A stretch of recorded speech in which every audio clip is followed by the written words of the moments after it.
Le téléphone a vibré sur la table de chevet. Un son brutal qui a déchiré le silence de la nuit. Je n'ai pas eu besoin de regarder l'écran pour savoir qui c'était. À 3 heures du matin, une seule personne pouvait m'appeler avec une telle urgence désespérée. J'ai décroché. Le cœur lourd. Allô? Un silence. Puis un sanglot étouffé. La voix de Chloé. Brisée. À peine reconnaissable. Léo. Elle a répété mon nom comme si c'était le seul mot qui lui restait. J'ai attendu. Les muscles de ma mâchoire tendus. Je pouvais entendre le bruit de la circulation parisienne en arrière-plan. Lointain. Indifférent. Léo. Je suis tellement désolée, a-t-elle murmuré entre deux hoquets. Tu avais raison. Tu avais raison pour tout. Ce n'était pas réel. Rien de tout ça n'était réel. Sa voix s'est perdue dans une nouvelle vague de larmes. Je n'ai rien dit. Que pouvais-je dire? Chaque mot qu'elle prononçait était une lame de verre qui s'enfonçait un peu plus dans une blessure encore ouverte. Tu avais raison, a-t-elle répété. Comme un mantra douloureux. Puis, la ligne est devenue silencieuse. Elle n'avait pas raccroché. Mais elle ne parlait plus. Il n'y avait plus que le son de sa peine. Et mon silence. Un silence qui contenait tout ce que nous avions perdu. 3 semaines plus tôt. Le soleil du matin filtrait à travers les rideaux de notre appartement. Près du canal Saint-Martin. La lumière dessinait des rayures dorées sur le parquet en bois et faisait danser la poussière dans l'air. L'odeur du café fraîchement moulu se mêlait à celle des croissants chauds que Chloé avait rapportés de la boulangerie du coin. C'était notre rituel. Notre monde. Elle était assise en face de moi. Les cheveux en désordre. Un sourire endormi sur les lèvres. Elle portait un de mes vieux t-shirts. Trop grand pour elle. Qui lui donnait un air vulnérable et infiniment beau.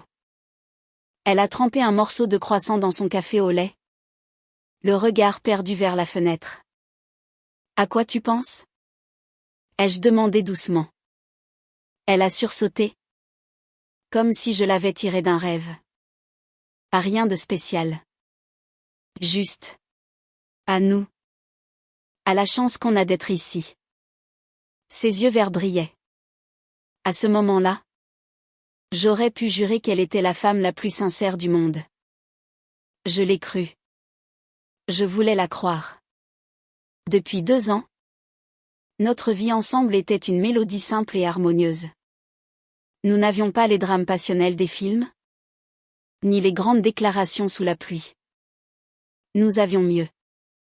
Nous avions les matins silencieux, les dîners improvisés, les longues promenades où nos mains se trouvaient sans même y penser.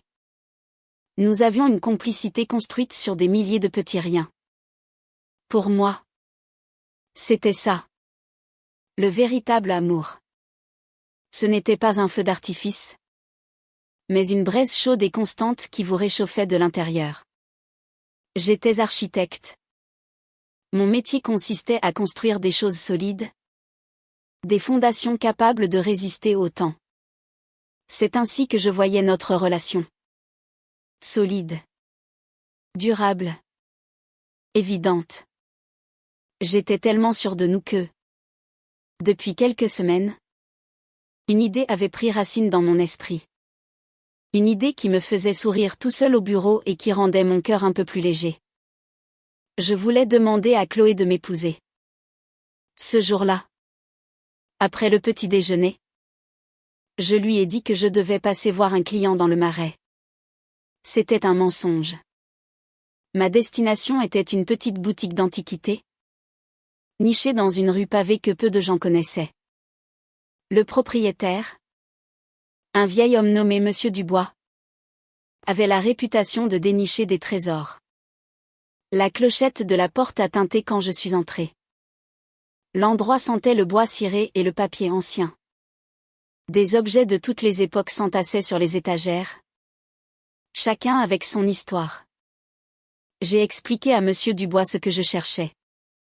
Pas quelque chose de tapax en grave l'œil.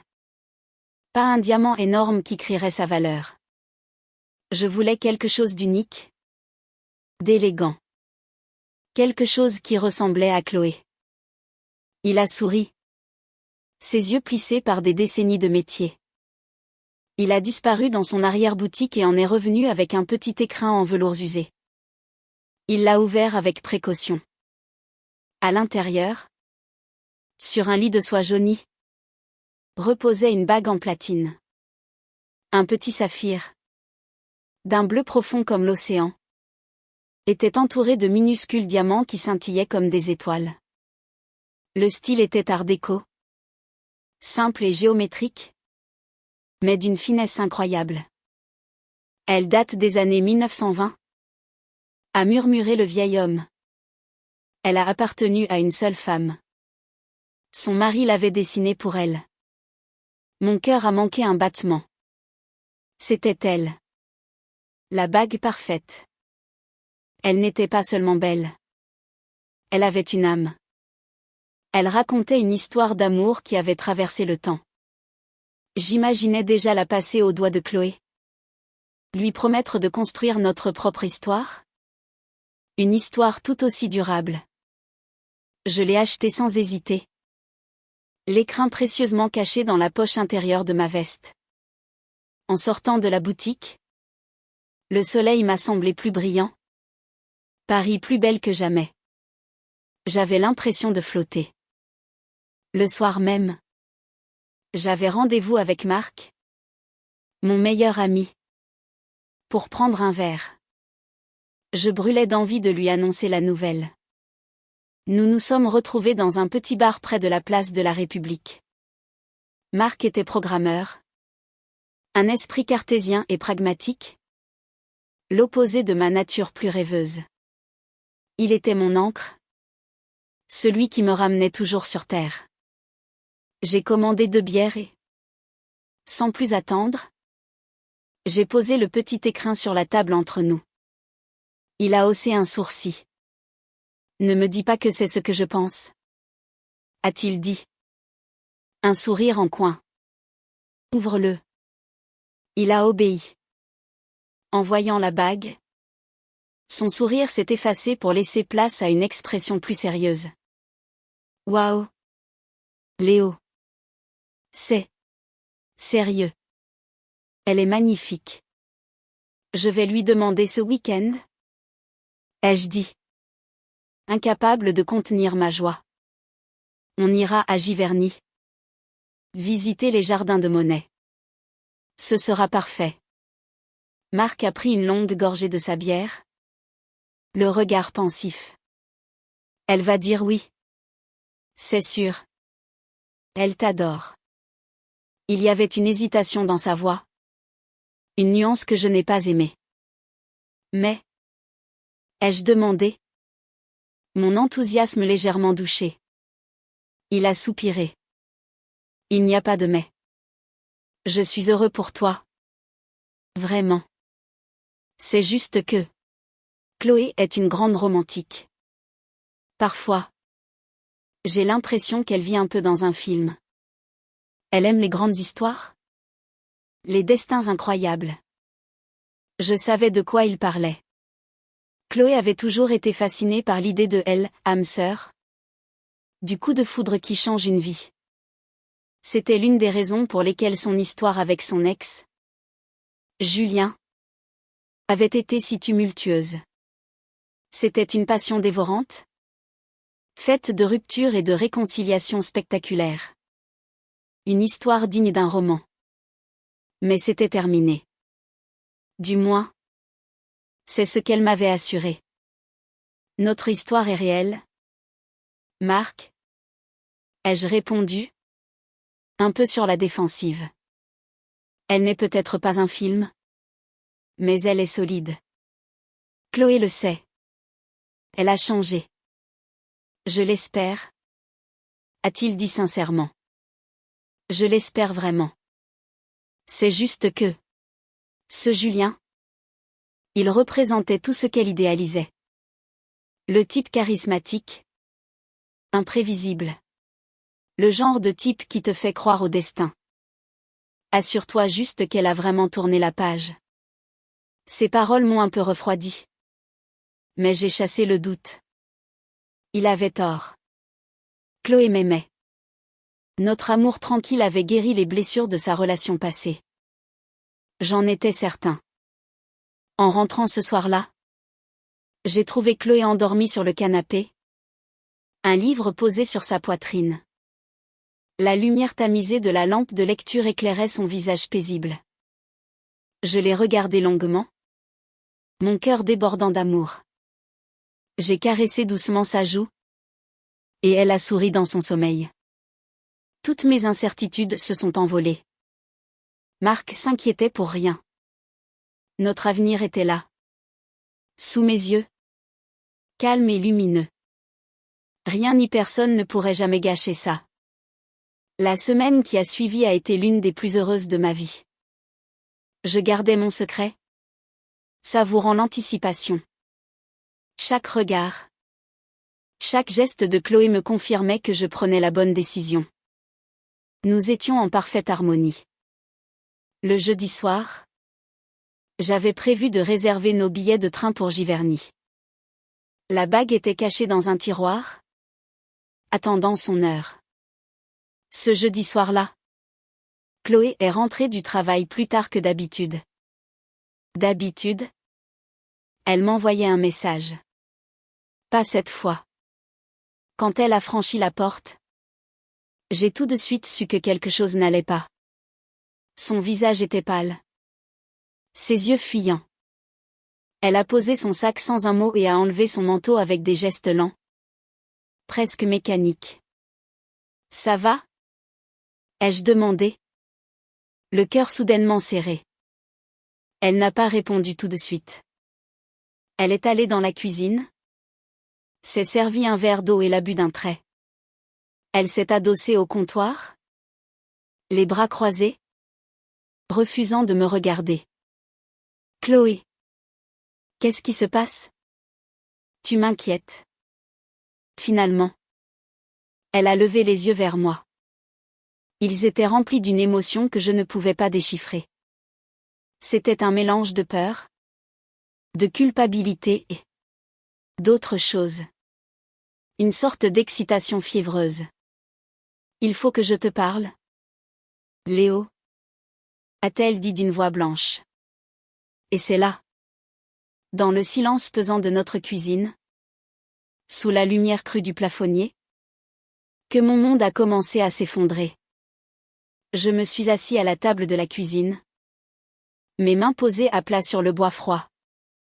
J'ai senti une vague glaciale parcourir mon corps. Une prémonition terrible. Dehors, la vie parisienne continuait son cours. Une sirène a retenti au loin. Un scooter a pétaradé dans la rue. Mais à l'intérieur de notre appartement, le temps semblait suspendu. Je t'écoute. Ai-je dit. Ma propre voix me paraissant étrangement calme. Chloé a pris une profonde inspiration. Comme si elle se préparait à plonger en eau profonde. C'est à propos de Julien. Le nom a flotté dans l'air entre nous. Julien. Son ex. L'homme du passé. Le fantôme que je pensais exorciser depuis longtemps. Elle m'avait raconté leur histoire par bribes. Une romance passionnée et destructrice qu'il avait laissée en morceaux. C'est moi qui l'avais aidé à recoller ces morceaux. Je pensais les avoir scellés pour de bon. Qu'est-ce qu'il y a avec lui ? Ai-je demandé, en m'efforçant de garder un ton neutre. Il est revenu à Paris ? A-t-elle commencé ? Ses yeux fixés sur un point invisible au-dessus de mon épaule. Il y a quelques semaines. Il m'a contacté. Il voulait me voir ? Juste pour prendre un café ? Disait-il. Pour s'excuser de la façon dont les choses s'étaient terminées. Mon estomac s'est noué. Tu l'as vu ? Elle a hoché la tête, incapable de me regarder. Une fois. Je pensais que ce ne serait rien. Juste une conversation pour clore le chapitre définitivement. Je ne te l'ai pas dit parce que je ne voulais pas t'inquiéter pour rien. C'était stupide? Je sais. Stupide était un mot bien faible. C'était une trahison du silence. Un premier fil tiré dans la tapisserie de confiance que nous avions tissée. Mais j'ai attendu la suite. Le pire. Je le sentais. N'était pas encore venu. Et alors? Ses mains tremblaient légèrement. Elle les a serrées l'une contre l'autre sur le comptoir. C'était étrange. Il avait changé. Plus mature. Plus calme. Il a dit qu'il avait passé les 2 dernières années à réfléchir. Qu'il avait réalisé que me laisser partir avait été la plus grande erreur de sa vie. Elle parlait maintenant d'une voix rapide, presque haletante, comme si elle récitait un texte appris par cœur. Un texte qu'on lui avait vendu et qu'elle avait acheté. Il m'a dit des choses. Des choses que j'avais toujours rêvé d'entendre de sa part. Que j'étais son destin. Que notre histoire n'était pas terminée. Qu'elle était juste en pause. Le mot « destin » m'a frappé comme un coup de poing. C'était le mot de Marc. Le concept que Chloé chérissait tant. Mon amour. Moi. Était réel. Tangible.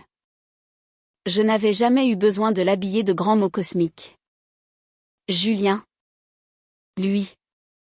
Savait exactement quelle corde tirer. Chloé. Arrête. Ai-je dit. Ma voix plus dure que je ne l'aurais voulu. Va droit au but. Elle a fermé les yeux un instant. Quand elle les a rouverts, ils étaient remplis de larmes. Il m'a demandé de l'épouser?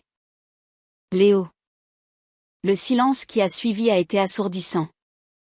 Chaque battement de mon cœur résonnait dans mes oreilles. La bague dans le tiroir de ma chambre me semblait soudain peser une tonne. Un monument absurde à ma propre naïveté. C'était il y a 3 jours? A-t-elle continué dans un souffle? Sa voix s'est brisée. Et j'ai dit oui. Voilà. La phrase était lâchée. Simple. Nette. Dévastatrice. 6 mots qui ont pulvérisé 2 ans de ma vie. Je m'attendais à ressentir une colère explosive. Une envie de crier. De frapper les murs. De renverser la table. Mais rien. À la place, un vide immense et froid s'est installé en moi. C'était une sensation de chute libre dans un abîme sans fond. Je me suis levée lentement. J'ai marché jusqu'à l'évier et j'ai ouvert le robinet, fixant l'eau qui coulait sans but. Mon esprit était étrangement clair. Toutes les pièces du puzzle s'assemblaient. Toutes les petites bizarreries de son comportement ces derniers jours, ses absences. Son regard lointain. Les moments où je la surprenais à regarder son téléphone avec un sourire secret. Tout prenait sens. Un sens horrible et cruel. Je me suis retournée pour lui faire face. Elle pleurait maintenant ouvertement. Des larmes silencieuses qui coulaient sur ses joues. Elle s'attendait probablement à des cris. À des reproches. Elle s'attendait à un drame. C'était le genre de scène qu'elle aurait eue avec Julien. Mais je n'étais pas Julien. Je ne te demanderai pas pourquoi. Ai-je dit d'une voix plate. Je pense que la réponse ne me plairait pas. Et au fond, elle ne changerait rien. Elle a secoué la tête, comme pour protester. Léo, s'il te plaît, essaie de comprendre. C'est comme si... C'est le destin. Je ne peux pas lutter contre ça. Avec toi. Tout est si calme. Si simple. C'est merveilleux. Mais... Avec lui. Il y a cette étincelle. Cette certitude que nous sommes faits pour être ensemble. Malgré tout. L'étincelle. Ai-je répété sans aucune expression. L'étincelle. Ce sont souvent les prémices d'un incendie. Chloé. Un incendie qui brûle tout sur son passage. Tu l'as déjà vécu. Tu sembles l'avoir oublié. Elle a baissé la tête, incapable de soutenir mon regard. Ce sera différent cette fois. Il a changé. Les gens ne changent pas. Chloé. Ils deviennent seulement de meilleures versions d'eux-mêmes? Ou de pire? Mais leur essence reste la même. Je me suis dirigée vers la chambre. Elle m'a suivi. L'air affolé. Qu'est-ce que tu fais? J'ai ouvert le tiroir de ma commode. J'ai sorti le petit écrin en velours et je le lui ai tendu. Elle l'a regardé. Confuse. C'est quoi? Ouvre-le. Elle l'a ouvert. Son souffle s'est coupé en voyant la bague. Ses yeux se sont écarquillés. Passant de la bague à mon visage. Une compréhension horrifiée se dessinant sur ses traits. Léo. Non. J'allais te demander de m'épouser ce week-end? Ai-je dit. Toujours sur le même ton calme et détaché. Je voulais te la donner à Giverny. C'est ironique. N'est-ce pas? Elle a laissé tomber l'écrin. La bague a roulé sur le parquet avec un bruit minuscule et triste. Chloé s'est effondrée en sanglots. Cette fois bruyamment. Oh mon Dieu! Léo!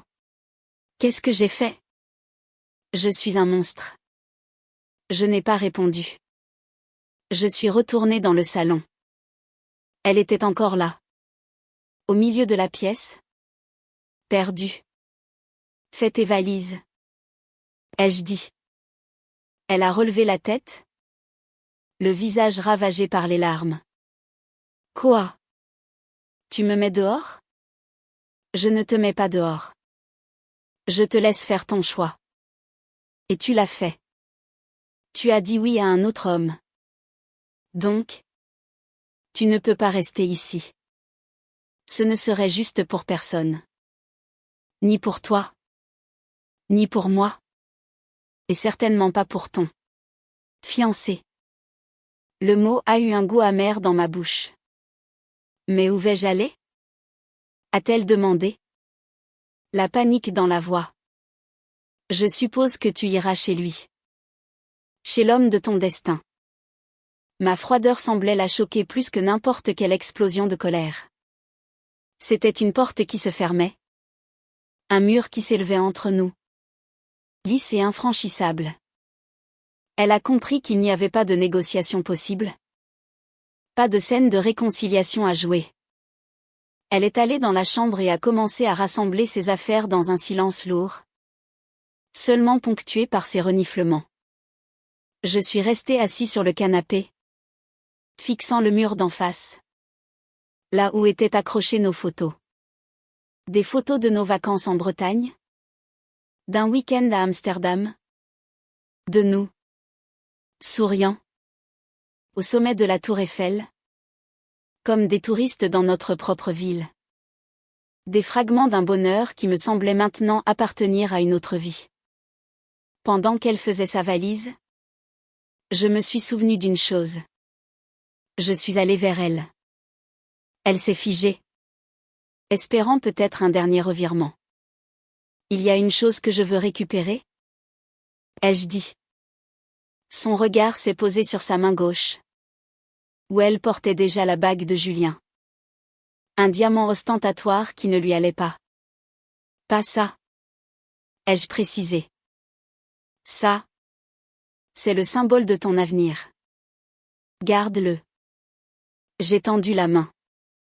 Le collier. Celui que je t'ai offert pour ton anniversaire. C'était un simple pendentif en argent. Une petite clé. Il avait appartenu à ma mère. Je le lui avais donné en lui disant que c'était la clé de mon cœur. C'était un geste incroyablement cliché. Mais c'était sincère. C'était le seul objet qui comptait vraiment pour moi. Les larmes ont redoublé sur son visage. Elle a détaché le collier avec des doigts tremblants et me l'a tendu. Le métal était encore chaud de sa peau. Je l'ai serré dans mon poing, le sentant s'enfoncer dans ma paume. C'était le point final. Quand sa valise a été prête, elle s'est tenue dans l'entrée, hésitante. Léo. Dis quelque chose. Crie-moi dessus. Déteste-moi. Mais ne reste pas silencieux comme ça. C'est insupportable. Je l'ai regardé. Vraiment regardé. Pour la dernière fois. Et pour la première fois. Je n'ai pas vu la femme que j'aimais. J'ai vu une étrangère.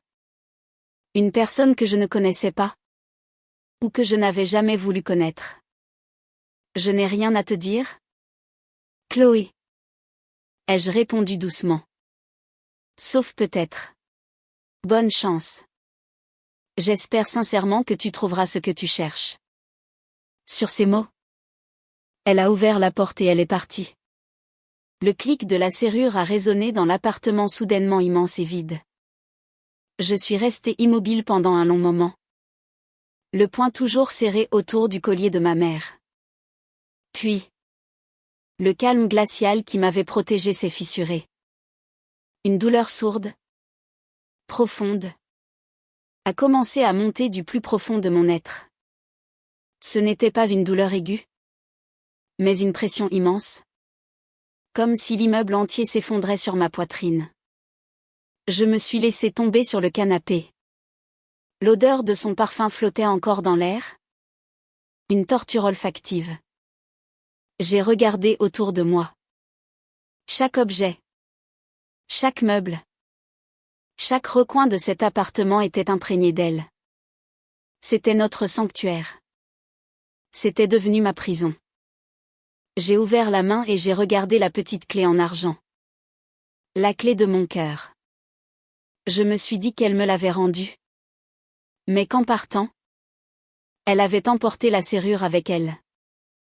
Les premiers jours furent un brouillard.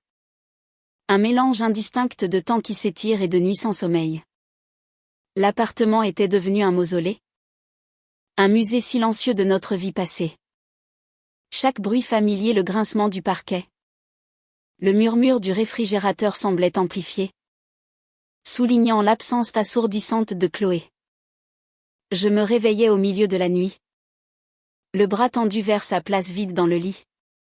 Le cœur battant la chamade avant que la réalité ne me frappe avec la brutalité d'une vague glacée. Je me suis jeté dans le travail comme un homme qui se noie s'accroche à une bouée. Mon projet en cours. La conception d'une bibliothèque municipale moderne dans la banlieue de Paris est devenu mon unique refuge.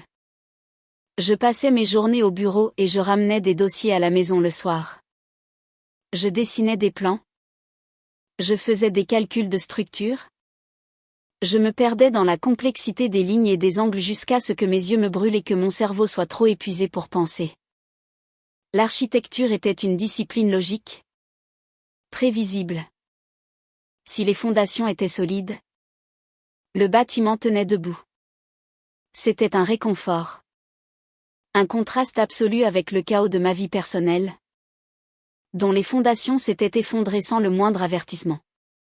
Je ne mangeais presque pas. Le simple fait d'ouvrir le réfrigérateur était une épreuve. Je voyais le yaourt qu'elle aimait. La bouteille de vin blanc que nous avions prévu d'ouvrir. Le petit mot qu'elle avait laissé sur un post-it collé à la porte, pense à acheter du pain. Émoticône, sourire. Je l'ai arraché d'un geste rageur. Avant de me sentir immédiatement coupable et vide. Mon téléphone sonnait régulièrement. Des amis communs.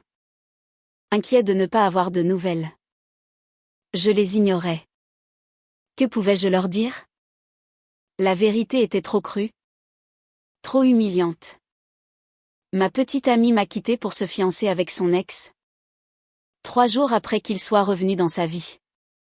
Cela sonnait comme le scénario d'un mauvais film. Le seul qui a réussi à briser mon isolement fut Marc. Il n'a pas appelé. Il a simplement sonné à ma porte un samedi soir. Une semaine après le départ de Chloé. Je n'ai pas répondu. Il a sonné à nouveau. Plus longuement. Puis il a frappé. Léo. Je sais que tu es là. Je ne partirai pas tant que tu n'ouvriras pas. J'ai apporté des pizzas. Et de la bière. Le genre que tu aimes. Pas mes saletés de bières artisanales. J'ai fini par céder. J'ai ouvert la porte. Le visage défait. Les cheveux en bataille. Je ne m'étais pas rasé depuis des jours. Marc m'a regardé. Son expression passant de l'inquiétude à une profonde tristesse. Il n'a pas posé de questions. Il est entré. A posé les pizzas sur la table basse et m'a pris dans ses bras. C'était une étreinte maladroite. Virile. Mais c'était exactement ce dont j'avais besoin. J'ai senti quelque chose se briser en moi. Et j'ai lutté pour ne pas m'effondrer. Nous nous sommes assis sur le canapé et avons mangé en silence. La pizza avait un goût de carton. Mais j'ai mangé. Pour lui. Il a ouvert 2 bières et m'en a tendu une. Tu veux en parler? A-t-il demandé après un long moment. J'ai secoué la tête. D'accord. A-t-il dit. Et nous sommes restés là. À regarder un match de foot à la télévision sans vraiment le suivre. Sa présence était suffisante.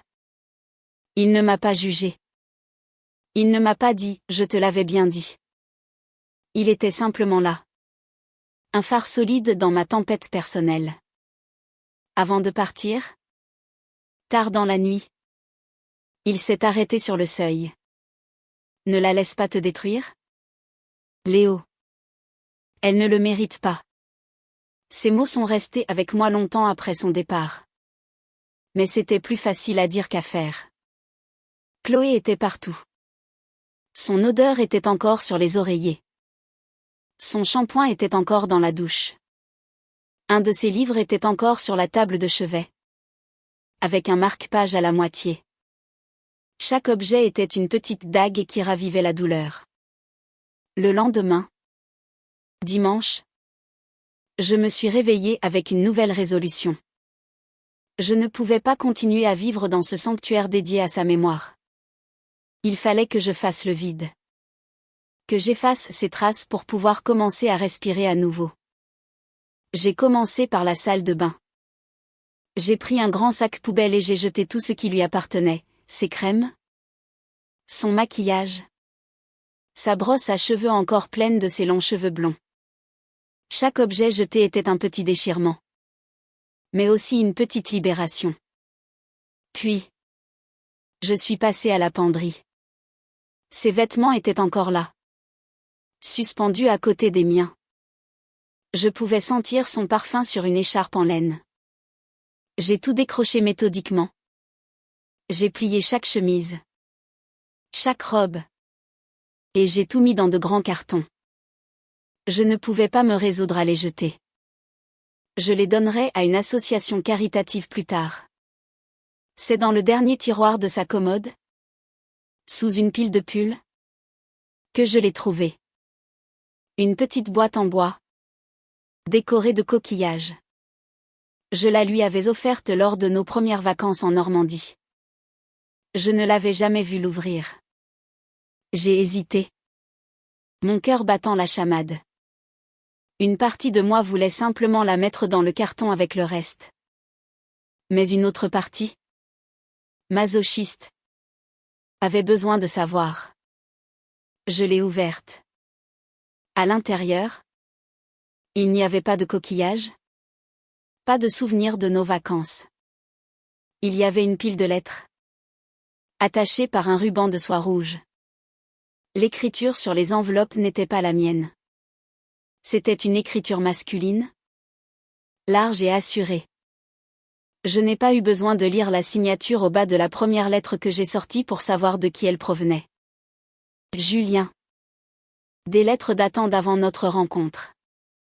Des lettres passionnées, pleines de déclarations enflammées et de promesses grandioses. Mais il y avait aussi des lettres plus récentes, glissées au fond. Des emails imprimés. Le premier datait d'il y a 6 mois. Mon amour éternel. Comment sait-il? Je sais que tu es avec quelqu'un d'autre. Mais je sais aussi que ce que nous avions était unique. Personne ne t'aimera jamais comme je t'ai aimé. J'ai eu la nausée. Elle lui avait donc parlé. Elle avait entretenu une correspondance secrète avec lui pendant des mois. Notre relation, que je croyais si transparente, avait une face cachée. Un jardin secret où je n'étais pas invitée. Je n'ai pas lu le reste. Je ne le pouvais pas. Le simple fait de savoir que cette boîte existait, qu'elle l'avait gardée si précieusement cachée dans le tiroir de notre chambre, était une trahison bien plus profonde que sa décision finale. Cela signifiait qu'elle n'avait jamais vraiment tourné la page. Cela signifiait que, pendant qu'elle partageait mon lit, qu'elle me souriait le matin, une partie d'elle était toujours ailleurs, accrochée à un fantôme. Marc avait raison. Elle n'avait jamais cessé de vivre dans son film. Et dans ce film, j'étais juste l'acteur de second rôle. Le personnage de transition sympathique qui la consolait en attendant le retour du vrai héros. Une colère froide et pure m'a envahi, chassant la tristesse et le désespoir. Une colère contre elle. Pour sa duplicité. Contre lui. Pour son arrogance. Et contre moi-même. Pour ma cécité. Comment avais-je pu être si aveugle? Comment avais-je pu ignorer tous les signes? J'ai refermé la boîte. Je l'ai mise dans un carton avec le reste de ses affaires. Et j'ai scellé le tout avec du ruban adhésif. Un geste symbolique. Je scellais une partie de ma vie. J'ai passé le reste de la journée à réorganiser l'appartement. J'ai déplacé les meubles. Changé les tableaux de place. J'ai enlevé nos photos du mur. Quand j'ai eu terminé, l'endroit était méconnaissable. Il était plus froid. Plus impersonnel. Mais c'était le mien. Ce n'était plus notre appartement. C'était le refuge d'un homme qui essayait de se reconstruire.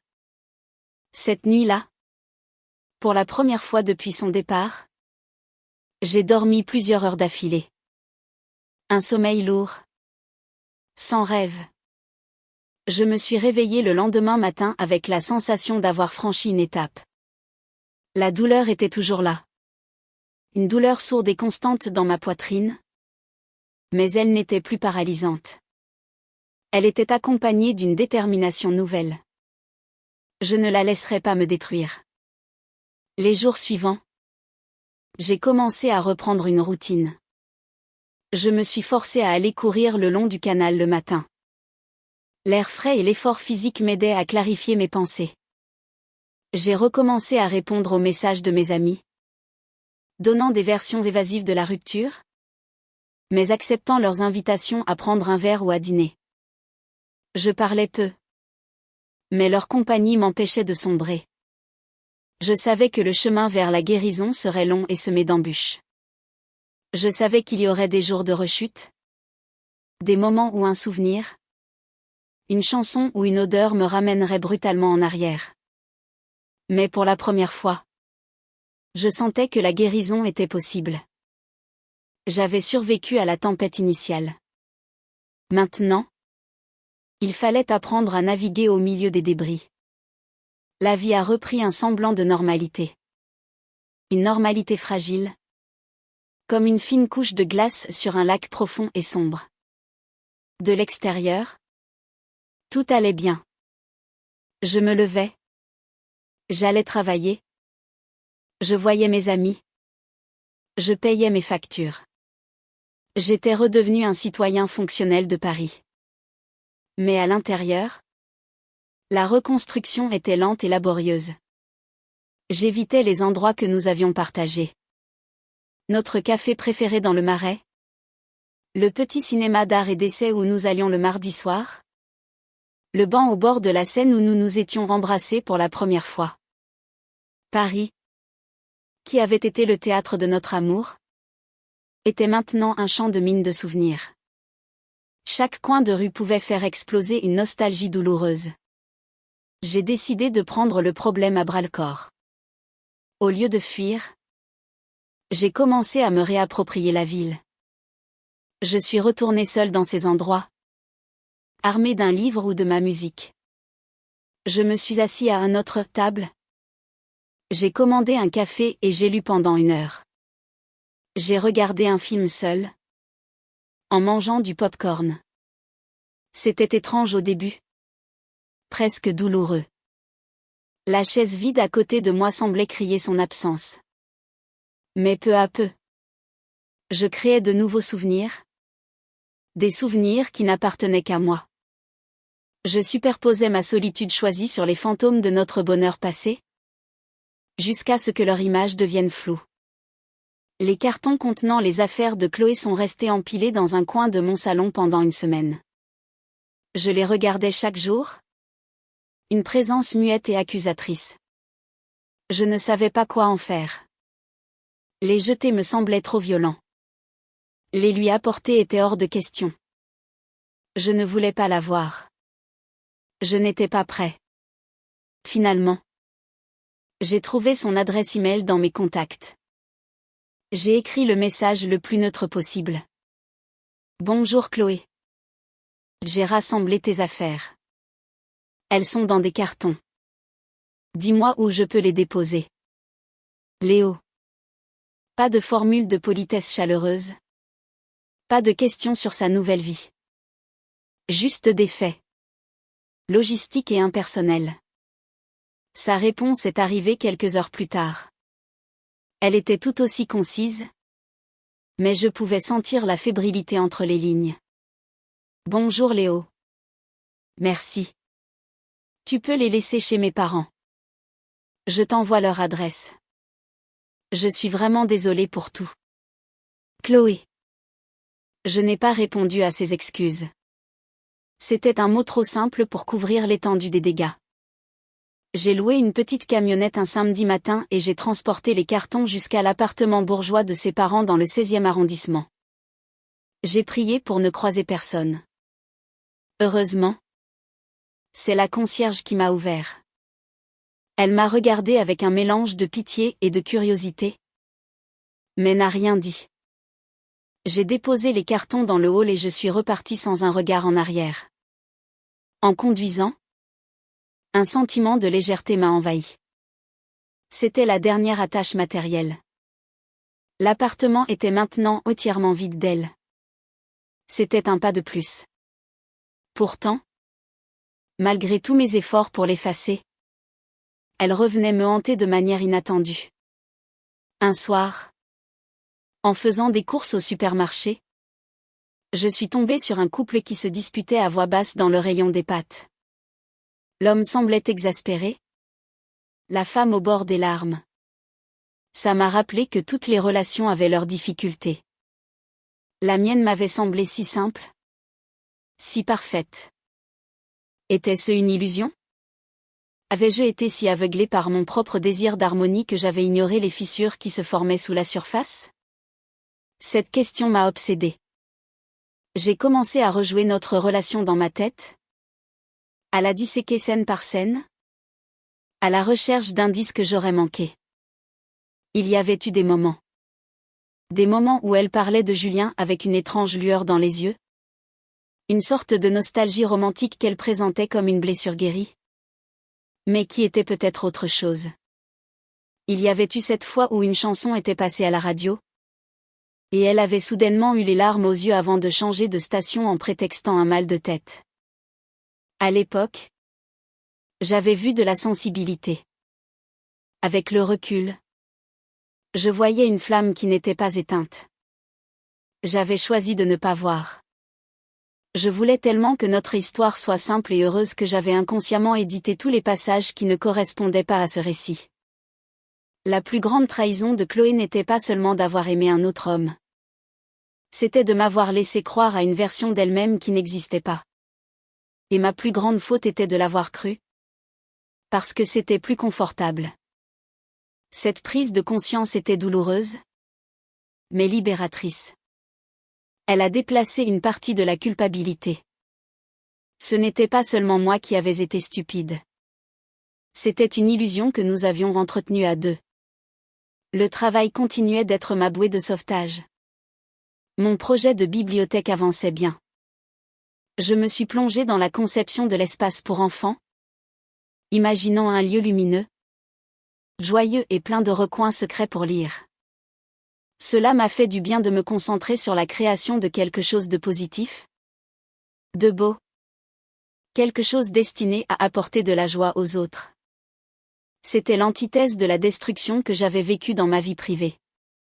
Un après-midi, environ 2 semaines après son départ, je travaillais dans un café pour changer d'air. C'était un de ces nouveaux endroits branchés, avec des murs en briques apparentes et des serveurs qui vous appelaient par votre prénom. J'étais absorbée par mes plans. Un casque sur les oreilles pour bloquer le brouhaha ambiant. Pendant une pause, j'ai enlevé mon casque pour commander un autre café.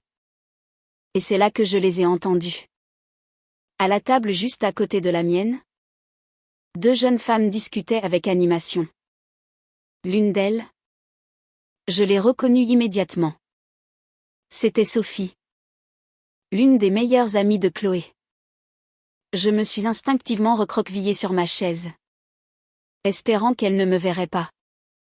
Elle parlait fort, trop absorbée par leur conversation pour remarquer qui que ce soit autour d'elle.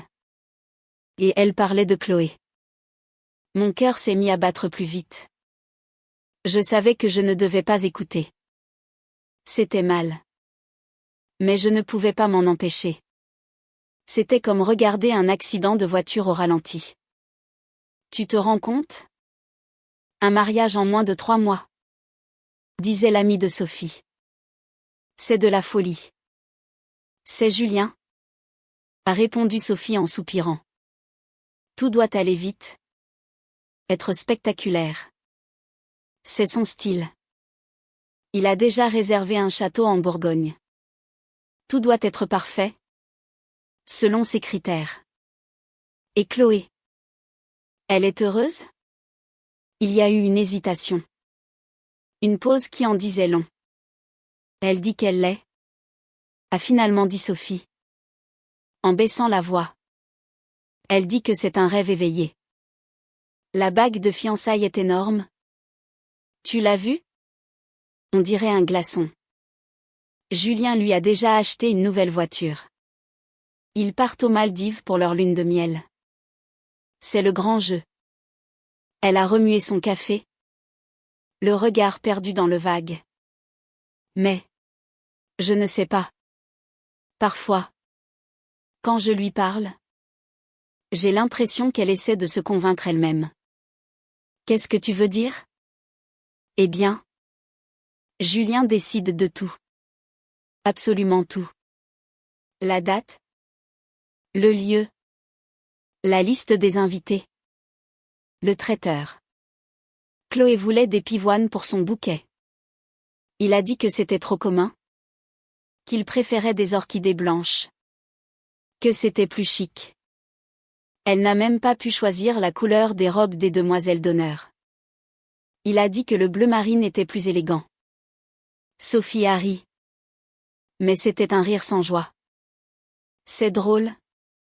Non. Elle a quitté un homme qui l'aurait laissé choisir la lune si elle l'avait voulu. Pour un homme qui ne la laisse même pas choisir ses propres fleurs. J'étais pétrifiée.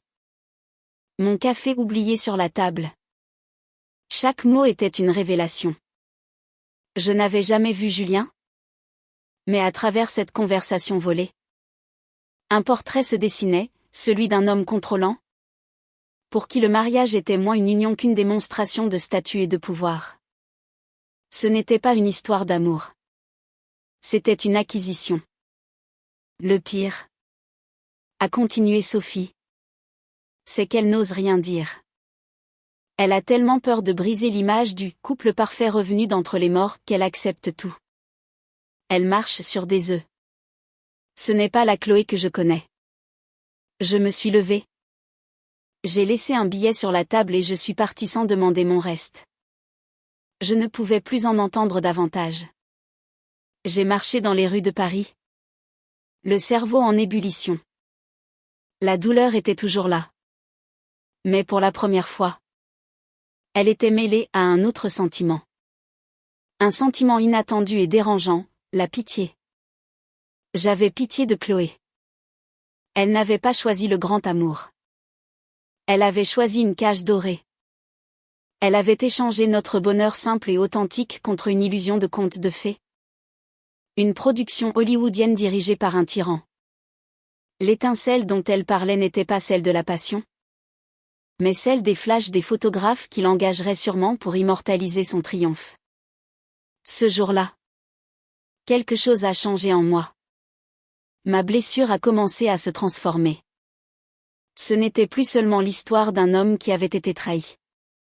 C'était l'histoire d'une femme qui s'était trahie elle-même. Et cette prise de conscience, étrangement, a allégé un peu mon fardeau. Mon deuil n'était plus seulement celui de notre relation. C'était aussi le deuil de la femme que j'avais cru aimer. Une femme qui, peut-être, n'avait jamais vraiment existé. La pitié est une émotion étrange. Elle est moins corrosive que la colère, moins pesante que la tristesse. C'est un baume qui apaise la blessure, même si la cicatrice reste sensible. L'image de Chloé, piégée dans un mariage qu'elle ne contrôlait pas, a commencé à remplacer l'image de la traîtresse qui avait brisé mon cœur. Cela ne diminuait pas ce qu'elle m'avait fait, mais cela changeait la perspective. Je n'étais plus seulement une victime. J'étais celui qui s'en était sorti. Cette nouvelle perspective m'a donné une force inattendue. J'ai commencé à sortir de ma coquille. J'ai organisé un dîner chez moi, invitant Marc et quelques autres amis proches. C'était la première fois que je recevais depuis le départ de Chloé. L'appartement, que j'avais réaménagé de façon spartiate, semblait à nouveau vivant, rempli de rires et de conversations. « Tu as l'air mieux », m'a dit Marc alors que nous faisions la vaisselle ensemble à la fin de la soirée. « Je me sens différent. » Ai-je admis. Moins en colère. Plus lucide. Je lui ai raconté la conversation que j'avais surprise au café. Il a écouté attentivement, sans m'interrompre. Ça ne me surprend pas, a-t-il dit en essuyant une assiette. Ce Julien, c'est un prédateur. Il ne voulait pas récupérer Chloé parce qu'il l'aimait. Il voulait la récupérer parce qu'elle lui avait échappé. C'est une question d'ego. Il devait gagner. Et maintenant qu'il a gagné, il la range sur une étagère, comme un trophée. Ces mots étaient durs, mais ils sonnaient justes. Le plus triste, ai-je continué, c'est qu'elle se laisse faire. Elle a toujours cherché le grand amour de cinéma. Et elle a fini dans un film d'horreur psychologique. Peut-être qu'elle avait besoin de ça pour comprendre, a suggéré Marc. Certaines personnes n'apprennent qu'en se cognant violemment contre les murs. La vie a continué. Le printemps a laissé place à un été chaud et lourd sur Paris. Les terrasses des cafés étaient bondées. Les quais de la Seine noirs de monde. J'ai passé beaucoup de temps dehors, à marcher, à dessiner dans mon carnet. Je redécouvrais le plaisir simple d'être seul sans me sentir solitaire. J'étais en train de redevenir mon propre meilleur ami. Je ne pensais plus à Chloé en permanence. Son souvenir surgissait parfois, au détour d'une rue ou à l'écoute d'une chanson. Mais la douleur était moins vive. C'était devenu une présence fantôme, une note mélancolique dans la symphonie de ma vie. Mais plus le vacarme assourdissant qui couvrait tout le reste. La bague de fiançailles que j'avais achetée pour elle était toujours dans mon tiroir. Je l'avais remise dans son écrin. Je n'arrivais pas à m'en débarrasser. Mais je ne la regardais plus. C'était un artefact d'une vie antérieure. Un dimanche après-midi. Je cherchais l'inspiration pour mon projet. La bibliothèque devait s'intégrer dans un quartier historique. Et je voulais trouver un moyen de marier l'architecture moderne avec le charme de l'ancien. J'ai décidé d'aller me promener à Montmartre. Avec ses rues pavées, ses artistes de rue et sa vue imprenable sur Paris, c'était un endroit où le passé et le présent coexistaient harmonieusement. Je me suis assis à la terrasse d'un café sur la place du Tertre, regardant les peintres interpeller les touristes. L'air était rempli du son des accordéons et du brouhaha des conversations en plusieurs langues. Je me sentais bien, calme, presque heureux. J'ai sorti mon carnet et j'ai commencé à esquisser la façade d'un bâtiment, laissant ma main courir librement sur le papier. Je suis resté là pendant près de 2 heures, totalement absorbé. Le soleil commençait à descendre, peignant le ciel de teintes orangées et roses. J'ai payé mon café et j'ai commencé à redescendre par les petites rues sinueuses, loin de la foule. C'est là que je les ai vus. Ils étaient à une 50aine de mètres, devant un restaurant chic dont la façade était couverte de lierre. Je les ai reconnus immédiatement. Chloé, dans une robe d'été élégante. Et à côté d'elle, un homme grand, brun, impeccablement habillé dans un costume coûteux. Même un dimanche. Julien. C'était la première fois que je le voyais, en vrai. Il avait l'air exactement comme je l'imaginais, le genre d'homme qu'on voit sur les couvertures des magazines économiques. Sûr de lui. Charismatique. Avec un sourire qui n'atteignait pas ses yeux. Mon premier réflexe a été de faire demi-tour, de disparaître dans la foule. Je n'avais aucune envie de les affronter. Mais quelque chose m'a retenu. La curiosité? Peut-être. Ou le besoin morbide de voir de mes propres yeux si ce que j'avais entendu était vrai. Je me suis glissé dans l'embrasure d'une porte, à moitié cachée par l'ombre. Ils n'étaient pas en train de s'embrasser tendrement. Ils se disputaient. Je ne pouvais pas entendre les mots exacts, mais le langage de leur corps était sans équivoque. Julien parlait d'un ton sec et impatient, faisant de grands gestes avec ses mains. Chloé était recroquevillée sur elle-même, les bras croisés, la tête baissée. Elle secouait la tête de temps en temps, comme pour protester. Mais sa voix était inaudible, couverte par le ton autoritaire de Julien. La scène a duré quelques minutes.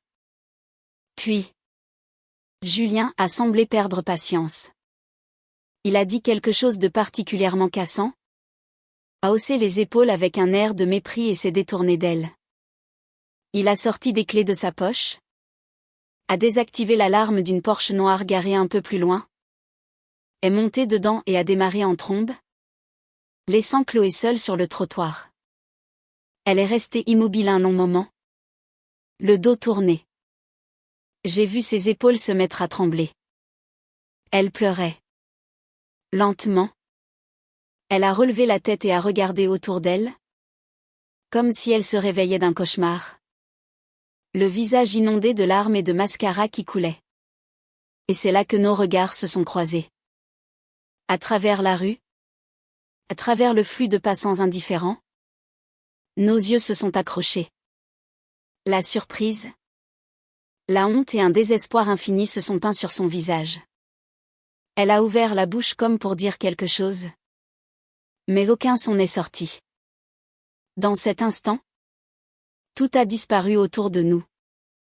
Il n'y avait plus que nous deux, suspendus dans le temps. Je ne voyais plus la femme qui m'avait trahi. Je voyais une personne brisée, humiliée, complètement perdue. La pitié que j'avais ressentie s'est transformée en une tristesse profonde. Non pas pour moi, mais pour elle. J'aurais pu traverser la rue. J'aurais pu aller la voir, lui tendre un mouchoir, lui offrir une épaule sur laquelle pleurer. Une partie de moi. L'ancien Léo. Celui qui l'aimait inconditionnellement. Voulait le faire. Mais je ne l'ai pas fait. Je l'ai regardé une dernière seconde. Sans colère. Sans haine. Presque avec détachement. Puis. J'ai hoché la tête. Un geste minuscule. Presque imperceptible. Un adieu. Et je lui ai tourné le dos. Je suis parti. Marchant lentement. Sans me retourner. Chaque pas était lourd. Mais déterminé. Ce n'était pas un acte de vengeance ou de cruauté. C'était un acte de préservation. Son drame n'était plus le mien. Sa souffrance. Elle se l'était infligée à elle-même. En choisissant l'illusion plutôt que la réalité.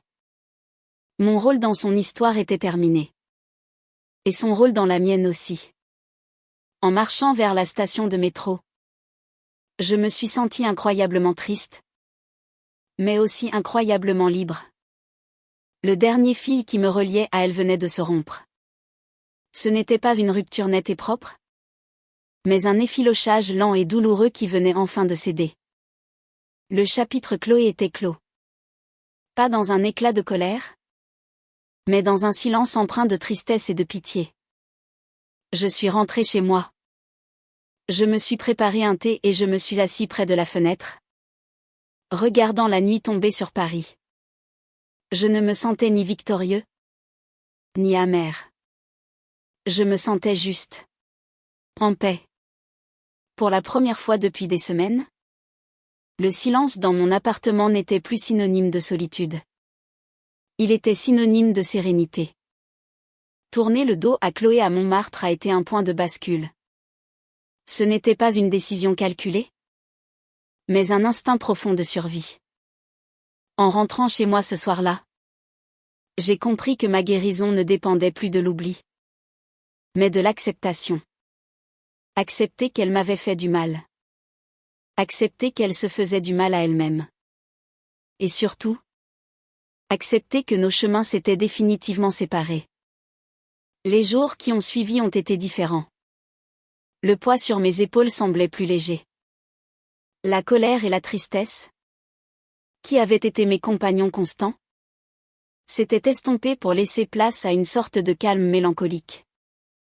Je pensais encore à elle. Bien sûr. Mais l'image d'elle en larmes sur ce trottoir avait effacé beaucoup de ressentiment. Il ne restait que le regret d'un amour gâché et le constat d'un immense gâchis humain. Je me suis concentrée encore plus sur mon travail. La vision de ma bibliothèque est devenue plus claire. Je voulais qu'elle soit un havre de paix. Un lieu de lumière et de silence au milieu du chaos de la ville. Un endroit où les gens pourraient venir non seulement pour lire, mais aussi pour se retrouver eux-mêmes. Inconsciemment, je dessinais l'endroit dont j'aurais eu besoin au plus fort de ma peine. Mon projet est devenu une thérapie par le béton et le verre. Mes amis ont remarqué le changement. J'étais plus présent, plus engagé dans les conversations. Je riais plus facilement. Je recommençais à faire des projets d'avenir qui ne se limitaient pas au week-end suivant. J'ai commencé à planifier un voyage en solo. Peut-être en Italie. Pour voir l'architecture de la Renaissance. L'idée de voyager seule ne me faisait plus peur. Elle me semblait excitante.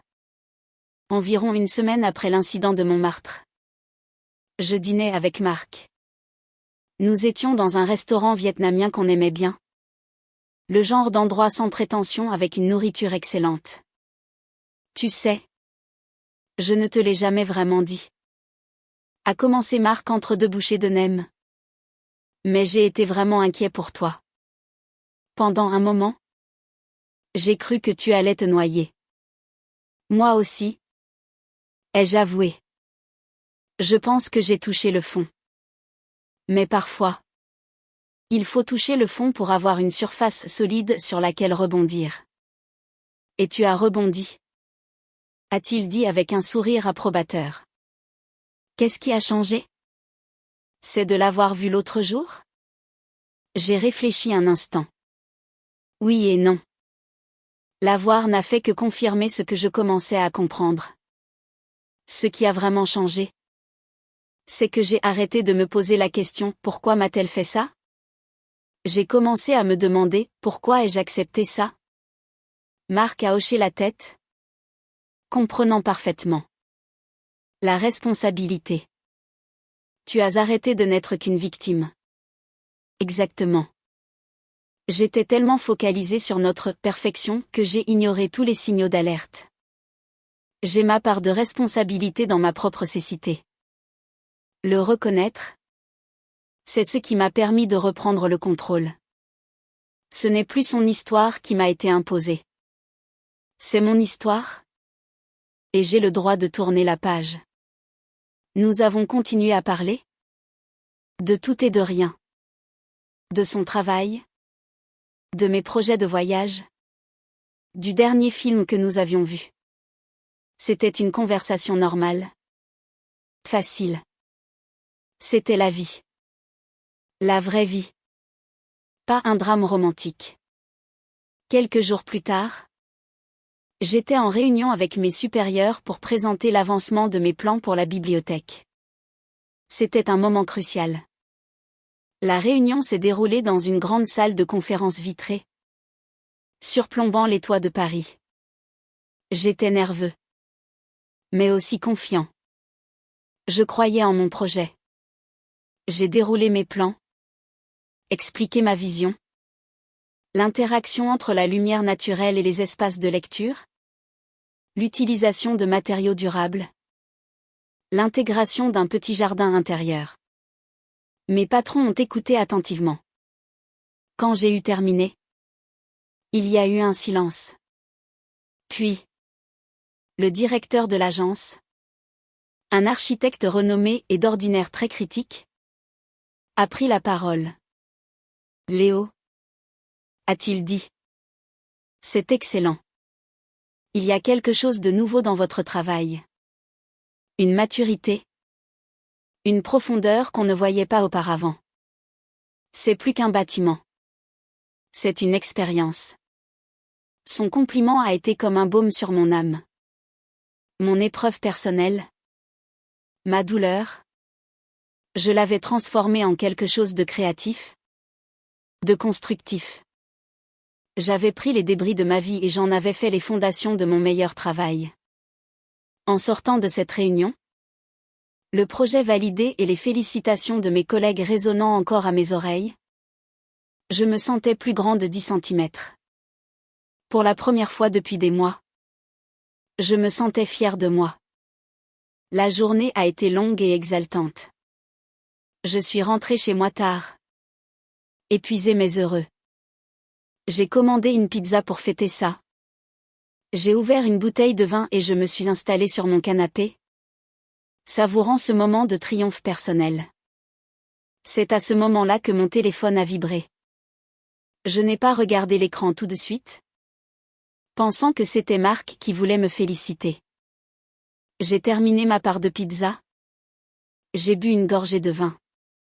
Puis, j'ai pris le téléphone. Le nom affiché sur l'écran a glacé le sang dans mes veines. Chloé. Mon cœur a fait un bond dans ma poitrine. Pourquoi m'appelait-elle? Et pourquoi maintenant? Ce soir-là. Le soir où je me sentais enfin bien? Une partie de moi voulait ignorer l'appel, le laisser aller à la messagerie. C'était la chose la plus sensée à faire. Mais une autre partie? La partie qui avait besoin de clore ce chapitre pour de bon, a fait glisser mon pouce sur l'écran. C'était un appel entrant. Pas un appel manqué. La sonnerie stridente a rempli mon appartement silencieux. C'était une intrusion? Une violation de la paix que j'avais si durement conquise. Chaque sonnerie semblait durer une éternité. Des images ont défilé dans ma tête, son visage en larmes à Montmartre. Les lettres cachées dans la boîte. Sa déclaration glaciale dans la cuisine 3 semaines plus tôt. Une marée d'émotions contradictoires m'a submergée. Pitié? Colère résiduelle? Et une immense lassitude. Je ne voulais plus de drame. Je ne voulais plus de ces histoires. Je voulais juste ma tranquillité. La sonnerie a continué. Insistante. Elle ne lâchait pas. Elle savait que j'étais là. Elle voulait quelque chose de moi. Mon pardon? Mon aide? Ma pitié? Quoi que ce soit. Je savais que je n'avais plus rien à lui donner. J'avais tout donné.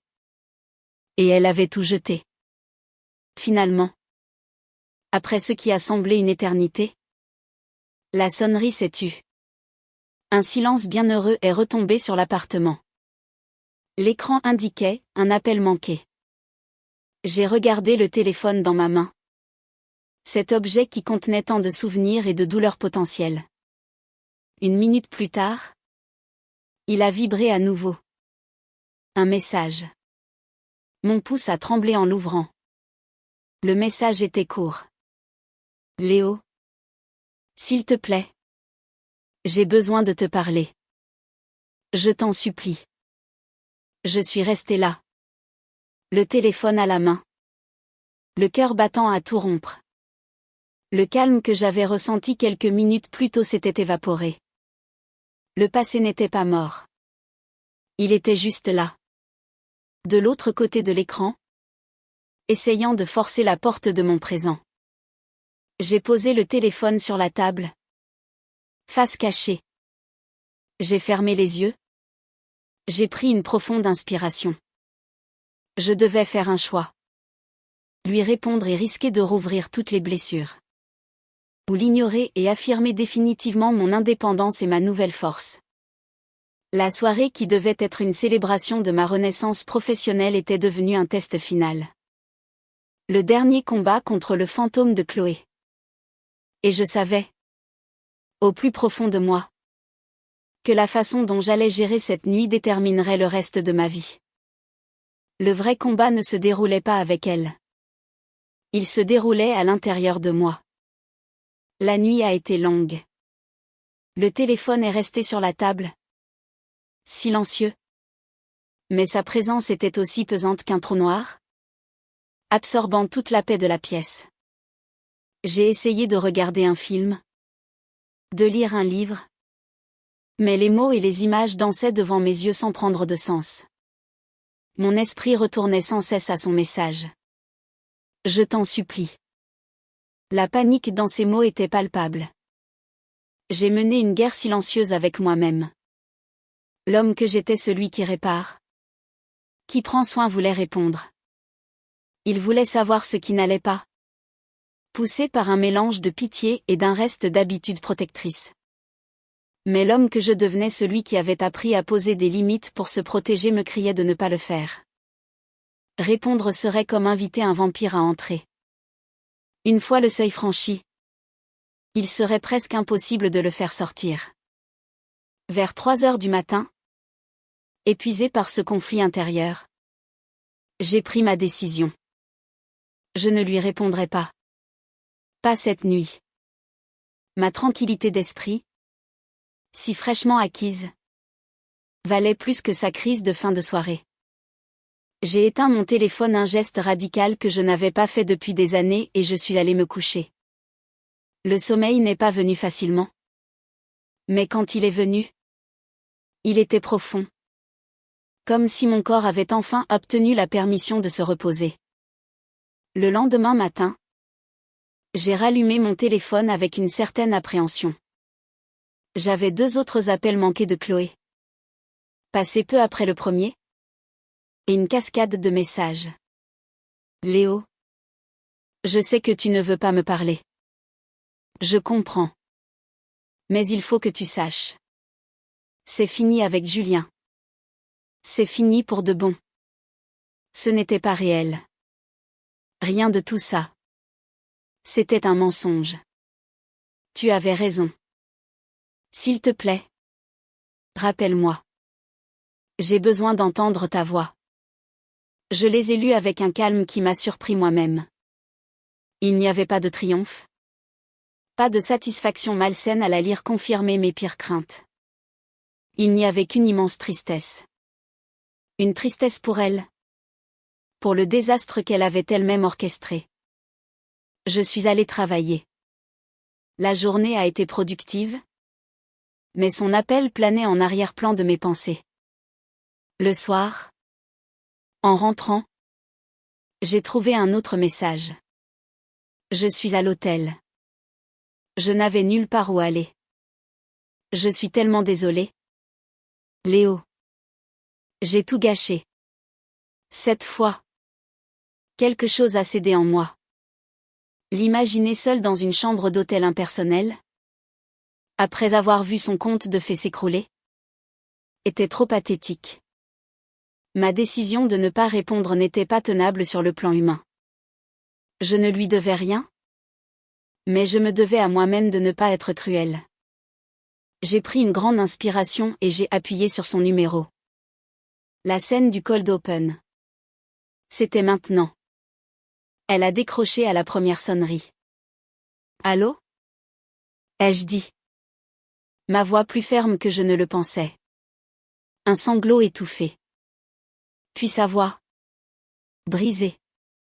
Léo. Je suis là. Chloé. Ai-je dit doucement. Qu'est-ce qui s'est passé? Et elle a tout déballé. Le récit était chaotique, interrompu par les larmes, mais l'image était claire. Julien n'avait jamais changé. Son retour n'était qu'un jeu de pouvoir. Une fois qu'elle avait dit « oui », le masque était tombé. Le contrôle sur les fleurs et les robes de demoiselle d'honneur n'était que le début. Il critiquait ses amis, sa famille, ses choix de carrière. Il la rabaissait subtilement en public, la traitant comme un accessoire de mode. La dispute à Montmartre était à propos de ses parents. Il ne voulait pas les inviter à un dîner d'affaires, les jugeant trop provinciaux.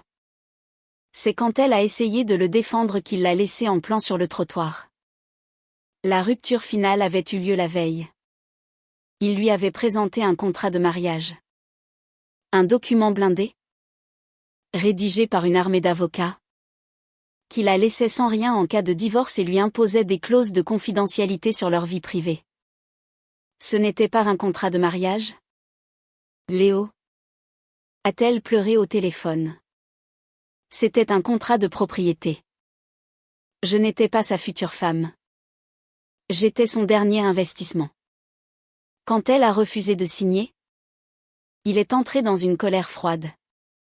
Il lui a dit qu'elle était naïve de croire qu'il l'avait reprise par amour.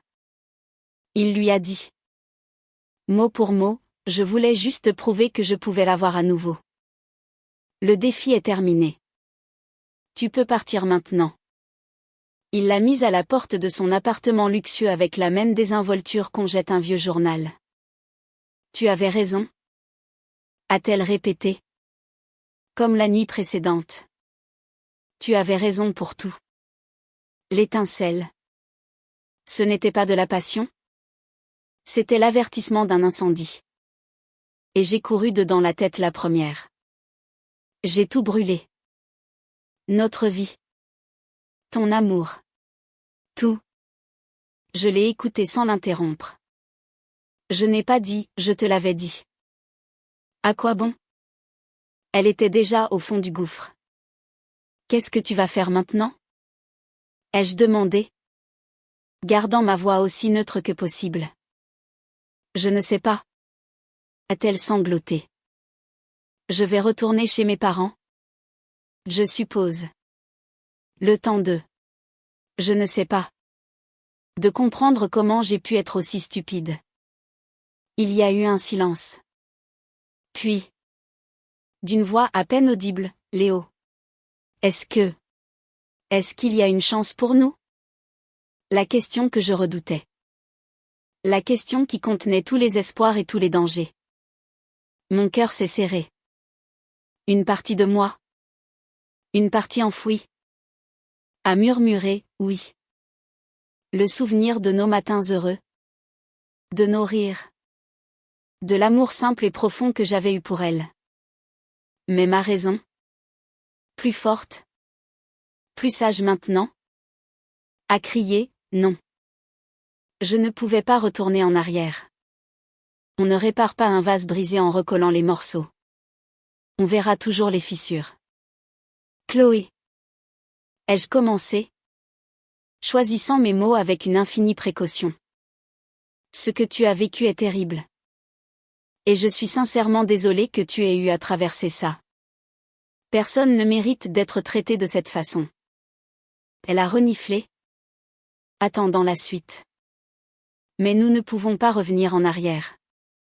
Ce qui s'est passé entre nous, ça a brisé quelque chose de fondamental.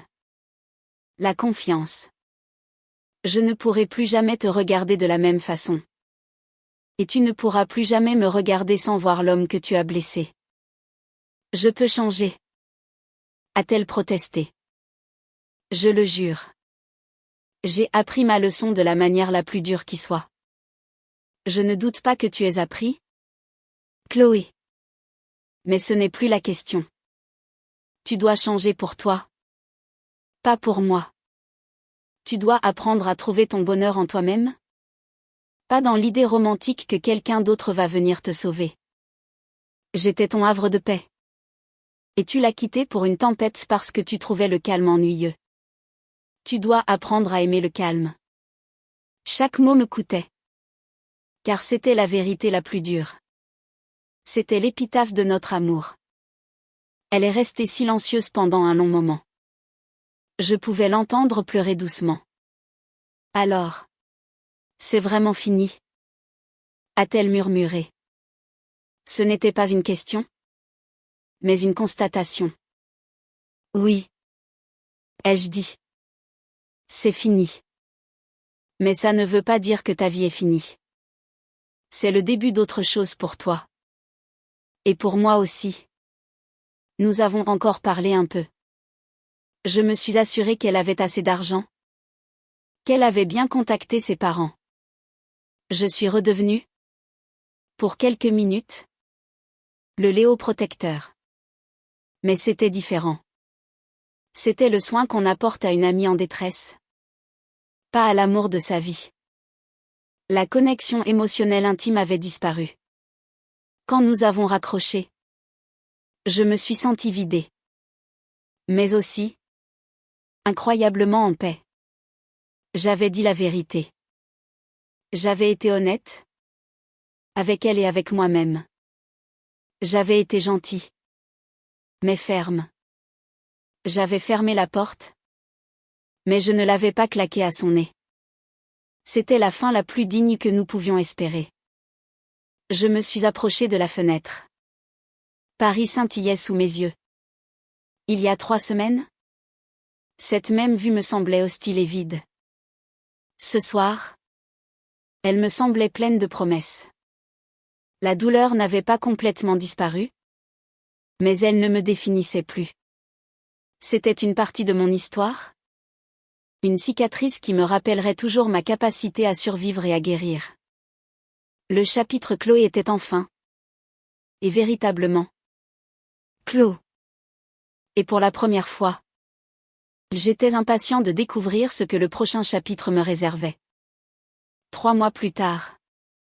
L'automne était arrivé, drapant Paris de ses couleurs chaudes et mélancoliques. Les feuilles mortes crissaient sous mes pas le long du canal Saint-Martin. Et l'air était vif et frais. La ville semblait s'être lavée de la chaleur étouffante de l'été. Tout comme mon cœur s'était lavé de l'amertume des derniers mois. Ma vie avait trouvé un nouvel équilibre. Le projet de la bibliothèque occupait la majeure partie de mon temps et de mon énergie créative. C'était devenu plus qu'un simple travail. C'était mon héritage. La preuve tangible que l'on pouvait construire quelque chose de beau et de durable à partir de ruines. J'avais également commencé à prendre des cours de dessin le week-end. Une vieille passion que j'avais laissée de côté. Dessiner les visages des inconnus dans les cafés ou les perspectives des rues parisiennes me forçaient à regarder le monde avec une attention nouvelle.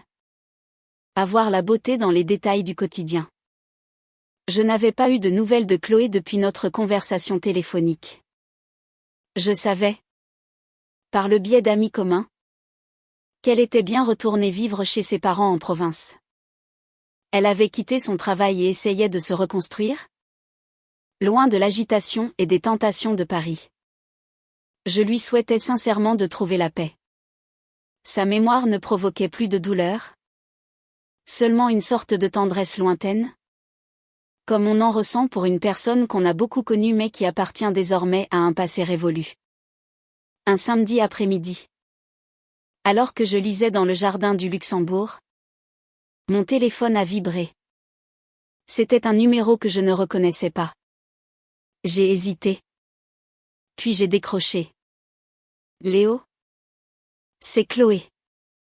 Sa voix était différente. Plus calme. Plus posée. Débarrassée de la panique et du désespoir de la dernière fois. Bonjour Chloé.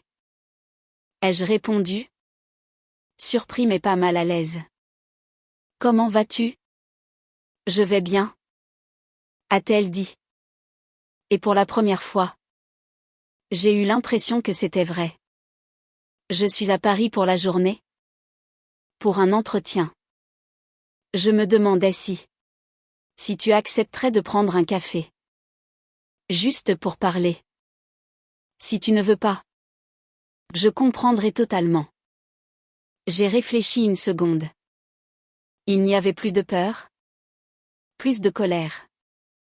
Juste de la curiosité. D'accord. Où es-tu? Nous nous sommes donné rendez-vous 1 heure plus tard. Dans ce même parc où je me trouvais. Je l'ai vue arriver de loin. Elle aussi avait changé. Elle portait des vêtements simples. Presque pas de maquillage. Ses cheveux étaient coupés plus courts. Elle n'avait plus l'éclat glamour et un peu artificiel qu'elle cultivait avec Julien. Ni l'air fragile qu'elle avait avec moi. Elle avait l'air d'elle-même. Plus solide. Nous nous sommes assis sur un banc. Un peu maladroitement au début. Tu as l'air bien. A-t-elle commencé? Toi aussi? Ai-je répondu honnêtement. Elle a souri. Un vrai sourire. Pas un sourire de séduction. Ces derniers mois ont été intenses. J'ai commencé une thérapie. J'essaie de comprendre pourquoi je cherche toujours la validation dans le regard des autres. Surtout celui des hommes. Elle m'a regardé droit dans les yeux. Je ne t'ai pas appelé pour te demander de revenir? Léo. Je sais que c'est impossible. Et ce ne serait pas juste. Je t'ai appelé parce que je ne t'ai jamais vraiment présenté mes excuses. Pas correctement. Elle a pris une profonde inspiration. Je suis désolée. Je suis désolée de t'avoir menti. De t'avoir fait croire que j'étais entièrement à toi alors qu'une partie de moi s'accrochait encore à une fantaisie. Je suis désolée d'avoir été lâche. Tu m'as offert un amour sincère et stable. Et je n'étais pas assez mature pour en apprécier la valeur. J'ai confondu drame et passion. J'ai été aveuglée par une version romancée de l'amour. Et dans le processus, j'ai détruit la chose la plus réelle que j'ai jamais eue. Je ne te demande pas de me pardonner. Juste de savoir que je suis consciente de tout le mal que je t'ai fait. Ces mots étaient sincères. Il n'y avait aucune manipulation. Aucune tentative de m'apitoyer. C'était le discours d'une personne qui avait fait face à ses propres démons. Je l'ai écouté. Et j'ai senti le dernier nœud de ressentiment se défaire dans mon cœur. Je te pardonne? Chloé. Ai-je dit doucement. Je le pense vraiment. Un immense soulagement a semblé la submerger. Des larmes ont perlé au coin de ses yeux. Mais elle les a essuyées rapidement. Et je me pardonne à moi aussi. Ai-je ajouté. De ne pas avoir vu. D'avoir été trop idéaliste. Nous étions 2 personnes qui n'étaient pas au même endroit dans leur vie. Ce n'est la faute de personne. C'est juste comme ça. Nous sommes restés assis en silence pendant un moment. Regardant les enfants jouer et les feuilles tomber des arbres. Ce n'était pas un silence gênant. Mais un silence apaisé. Le silence de 2 personnes qui ont partagé une partie importante de leur vie et qui peuvent maintenant se regarder avec honnêteté et sans regret. Et cette bague? A-t-elle demandé timidement. Celle que tu allais m'offrir. Qu'est-ce que tu en as fait? J'ai souri. C'était une question que je m'étais souvent posée. Que allais-je faire de ce symbole d'un avenir qui n'avait jamais existé? Elle est toujours dans mon tiroir? Ai-je avoué? Je n'ai pas eu le cœur de la vendre. Elle est trop belle pour ça. Elle était pour moi. A-t-elle murmuré? Plus pour elle-même que pour moi. Mais je n'étais pas la bonne personne pour elle. Non. Ai-je dit? Tu ne l'étais pas. Ce n'était pas un reproche, mais un simple fait. Nous avons parlé encore un peu. De son entretien. De mon projet de bibliothèque. La conversation était légère. Presque amicale. C'était comme parler à une vieille connaissance. L'intimité avait disparu, mais une forme de respect mutuel était née de ces cendres. Quand le moment est venu de se quitter, nous nous sommes levés.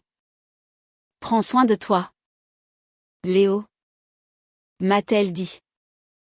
Toi aussi, Chloé. Il n'y a pas eu d'accolade. Juste un dernier regard. Un dernier sourire. Puis, nous avons tourné les talons et sommes partis dans des directions opposées. En marchant pour rentrer chez moi. Sous le ciel doré de l'automne parisien, je me sentais incroyablement léger. Cette rencontre n'avait pas ravivé la flamme. Elle l'avait éteinte pour de bon. D'une manière douce et respectueuse. Elle avait transformé une fin tragique en une conclusion nécessaire et pleine de maturité. Le soir, en rentrant, j'ai ouvert le tiroir de ma commode. J'ai pris le petit écrin de velours usé. Je l'ai ouvert et j'ai regardé la bague. Le saphir brillait d'un bleu profond, entouré de ces petites étoiles de diamants. Elle était toujours aussi belle. Elle ne représentait plus un amour perdu ou une promesse brisée. Elle représentait une histoire. Mon histoire. L'histoire d'un homme qui avait aimé, qui avait eu le cœur brisé, et qui avait appris à se reconstruire, plus fort et plus sage. Je ne savais pas ce que l'avenir me réservait. Je ne savais pas si je retomberais amoureux un jour. Mais pour la première fois, cela n'avait pas d'importance. Mon bonheur ne dépendait plus de quelqu'un d'autre. Il était là. À l'intérieur de moi. J'ai refermé l'écrin et je l'ai rangé. Peut-être qu'un jour, je le rouvrirai pour une autre personne. Ou peut-être pas. L'avenir était une page blanche. Et j'avais enfin la liberté et la sérénité de prendre mon temps pour écrire la suite. Mon histoire n'était pas terminée. Elle ne faisait que commencer.